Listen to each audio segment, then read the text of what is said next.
In today's episode, we discuss first contact between a father and a son. Stand by, true believers. Another episode of You're Not My Father is here.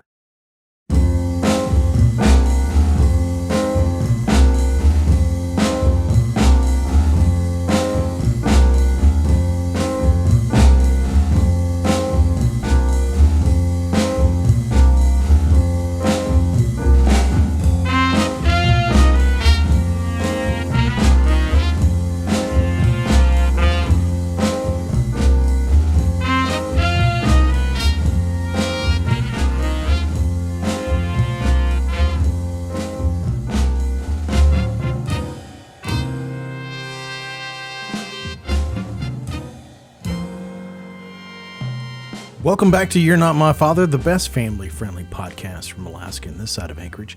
I'm your host, Thomas Brando Green Man. So, first contact. Sounds like we're going to talk a little bit about Star Trek, doesn't it?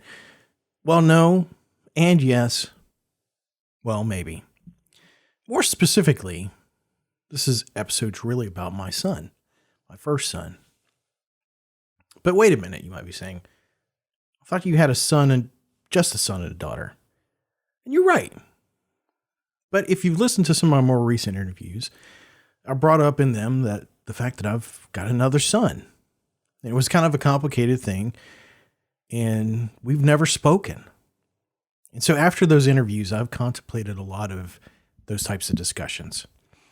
You know, sometimes wisdom takes a while to sink in and digest. Kind of like that Sarlacc in the Star Wars sagas. You're kind of mulling it over, absorbing a little bit of it here and there. Maybe it's like a puzzle that you're unsure of and trying to make the parts fit. But in this case, you're trying to make those parts fit in your life. And I think me as a person, I digest things really slowly, especially when it comes to wisdom. Some things I jump right on, but there's some things that need to be savored, if you will. So while I'm rolling all that wisdom over in my mind, I started to consider other things too. And I'm putting all these other pieces together with it, like with COVID and how we've lost a lot of people to that. And sometimes it's surprisingly enough, it's people that we thought that would kind of be around forever. And time is a commodity for all of us. And it's slowly counting down. And you never really know how much time you have left.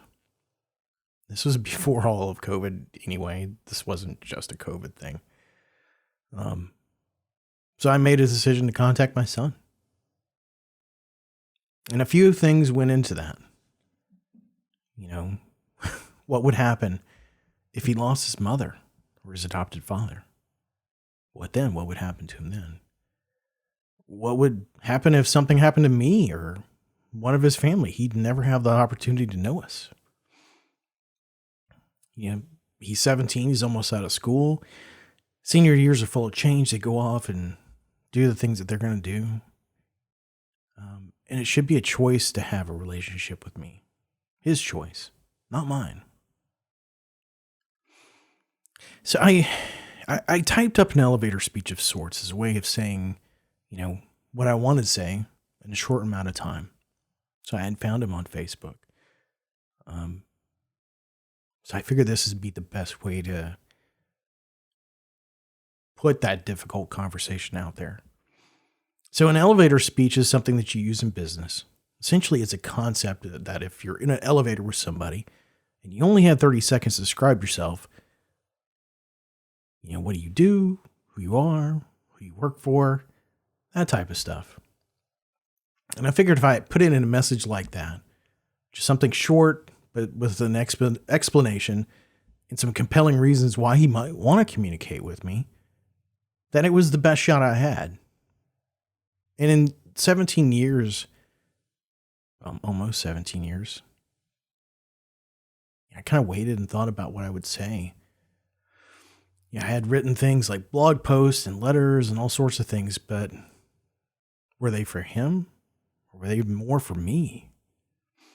I've got my feelings together and I kind of came up with something. And so I let it sit for a few days. was kind of sitting there like a bomb that hadn't been lit. It had something powerful and emotional, dangerous. And I looked at his Facebook profile and I thought, geez, am I crazy?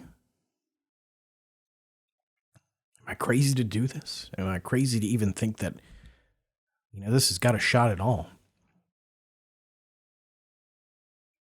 I was just full of questions and doubt. But I know that's normal. I know it. I figured I needed to just look both ways and then go ahead. So I called my wife in to read it. She gave me some critiques, which I really didn't ask for, because I felt this was better for it to be my words than hers.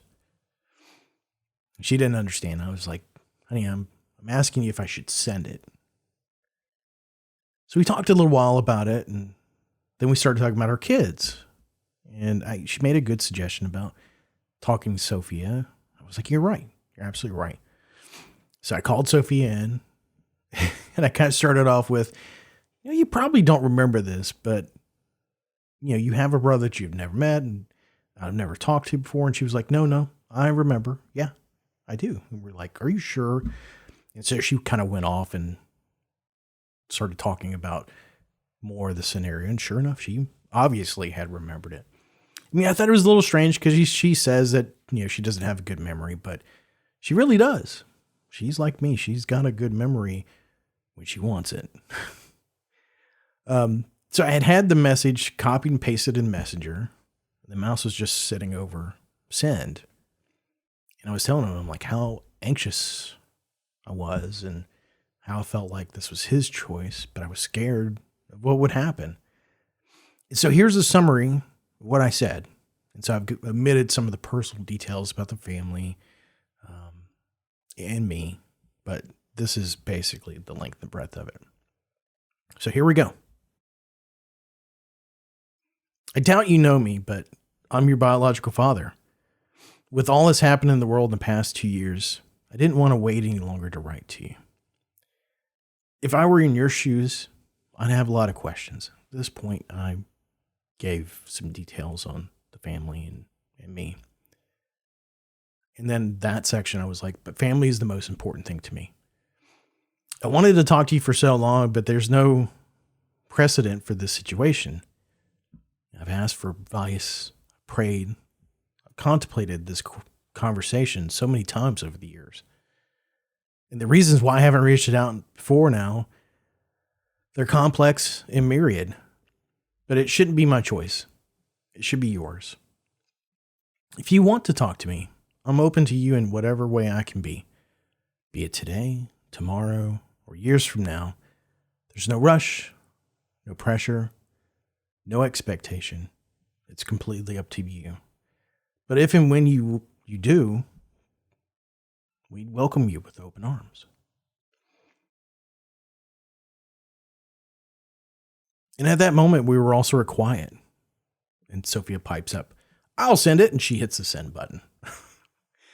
And so it happened pretty quick. And I'm sure I'll remember it probably as the first time she was more adult than me. And with that, it was done. That weight on my shoulders was gone.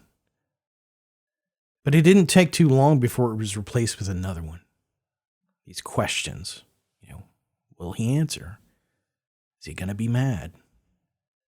Is his mother going to be upset? Which is a big one.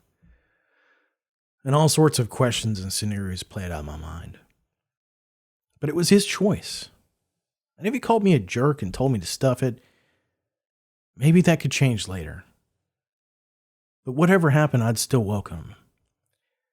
You see, like you, I'm in his corner. It's kind of a strange concept for me being positive and supporting as much as possible. I try to be 24/7. But I'm human. I fail. But I know in small chunks, anybody can do that. Anybody can be positive and supporting. But when it's all the time, it's work. It's hard work. It's a labor of love. And I hate that I missed growing up with him or him growing up, missed him growing up. But I feel like there's always an opportunity to make amends, to go back to a relationship or even have one. And so the famous Wayne Gretzky supposedly said, you miss 100% of the shots that you don't take. I love that saying. Well, I had been saving that shot for what seems like 17 years. I'm glad I took it. Although Sophia technically hit the button. So around a week went by, and I was excited and terrified to see if he might have responded. I was kind of happy that whatever happened was going to happen. That was something I had in the back of my mind that, no matter what happens, it's going to happen. There was nothing else I could really do. I did what I could do. And I was tense every time I opened up Facebook. Still am. But at that point in time, I was a little relieved to know that he hadn't responded. But it had happened. One day, there was a little red number over his icon. And I was thinking, here we go. I was tempted not to even answer it. And I think I didn't look at it for 30 minutes or so. And I kind of expected the worst. I wasn't even sure how to react, but then I saw it and it said, and I'll never forget it as long as I live. It wasn't the hate and vitriol of somebody bitter and upset. It was, I don't know what to say, to be honest. It was kind of an unexpected thing to say. I didn't expect it. It was like I was looking at a road that I'd never heard of. I've never seen. I hadn't predicted it and had no clue what was down there. But inside I was happy. It was kind of like our first contact. And here's where it kind of gets Star Trek. Oh man, here we go.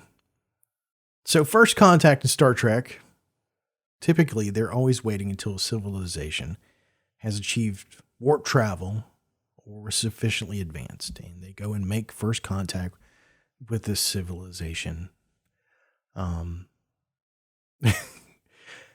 There's a movie called First Contact by Star Trek. If you're unfamiliar with the term, or you're unfamiliar with Star Trek, start there. But anyway, I'm not sure if it was intentional or not, but I kind of feel like it was like a subconscious kind of first contact type of thing going on in the back of my mind. I think it's one of the things that makes Star Trek universal, but for me, like, he was one step away from kind of being 18, which is kind of right from my perspective, I think. All these issues that had prevented us from being a traditional father and son existed because of the problems between his mother and myself. And so being at that, close to that, actually a little older than that age of emancipation in his state, and being almost an adult legally, I mean, all these things correct. So if you were looking for warp capable, he's got a driver's license. There you go. So, I mean, this counts to me, as warp capable. Now, I guess some folks could see me making these comparisons as poor taste, or maybe they're not funny, but those of you that listen to the show know that I'm on a journey. We're all on a journey, and we're all trying to make sense of it all and to preserve that wisdom, so, to coin the phrase, so that others may live long and prosper. It's a good way of saying, what the show's about. So I think it's all spot on. We have this overarching desire to be better and understand each other. Love and compassion is universal. So I thought about it, and I said something in return. And I thought it was monumental, at least for me. I wasn't sure what to say. First contact like this isn't something that I've had experience with. There's no playbook for dads. And I'm happy to share this story with you because if you ever have a situation like this, here's something that you can use as a reference. Not saying it's the right thing, but here's what I said. For him saying, I don't know what to say, to be honest. What I said was, it's okay. I'm ready whenever you want to talk. I'm happy to answer any questions you might have. And so I left that out there for a few days, but I didn't hear anything back. And part of me I felt like maybe I was doing something wrong. Maybe I was too ambiguous and I needed to bond with him, express that I wanted a relationship with him without throwing a lot of weight on him. So I wrote some more and he responded and I got to know a little bit more about him. And I let him know more about me. And for a time it was beautiful. And I didn't tell anybody.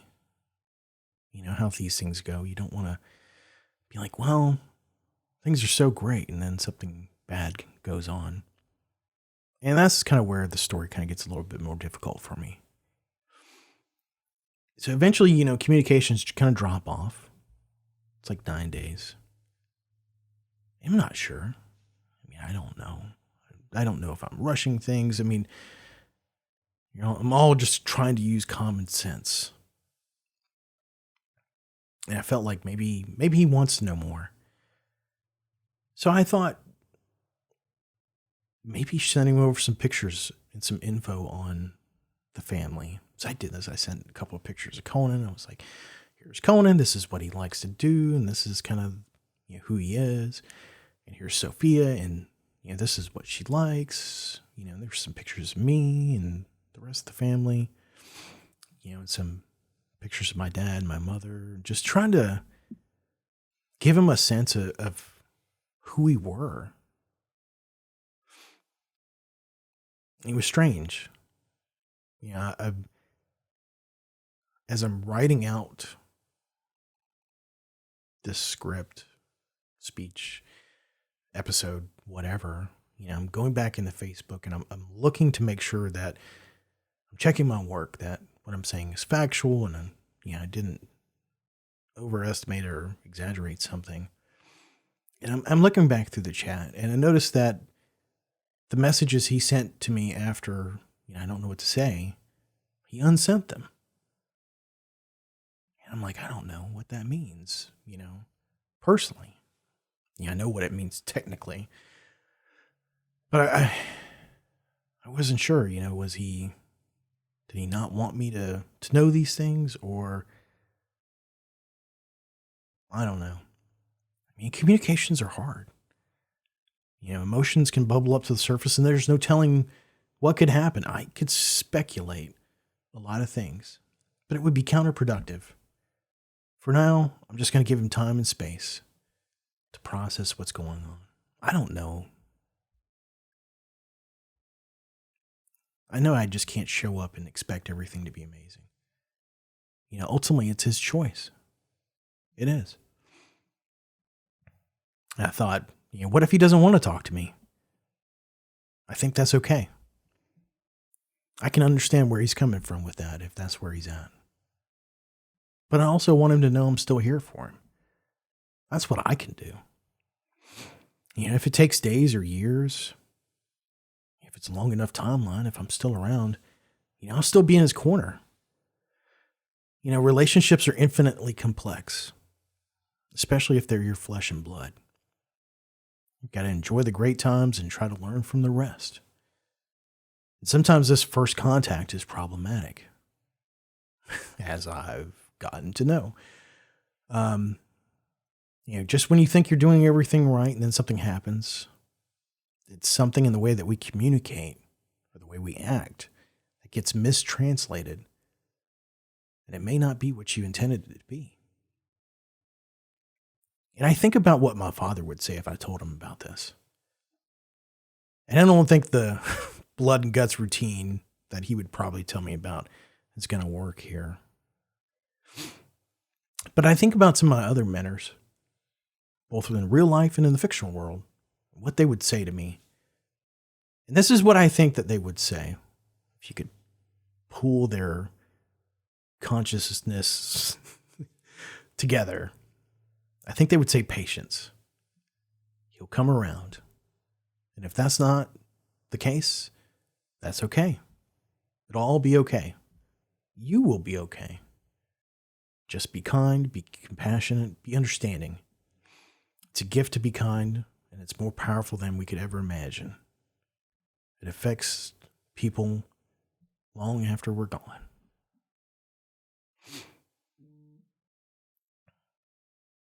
And I have to remember that I am a father.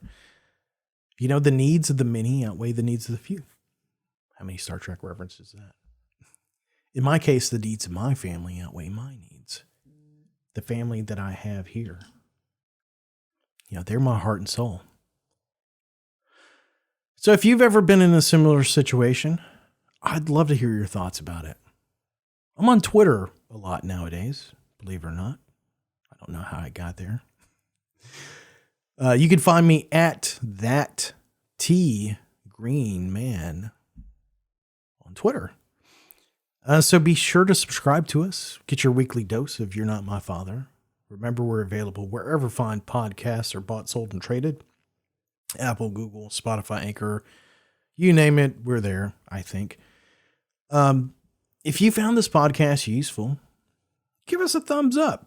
If you didn't like us, give us a thumbs down. Tell your friends about us. That's it for us today. I thought this was going to be a much longer episode, but I guess not. So remember, if you're a fan of us, we're a fan of you. Take it easy, stay positive, and remember, good vibes only.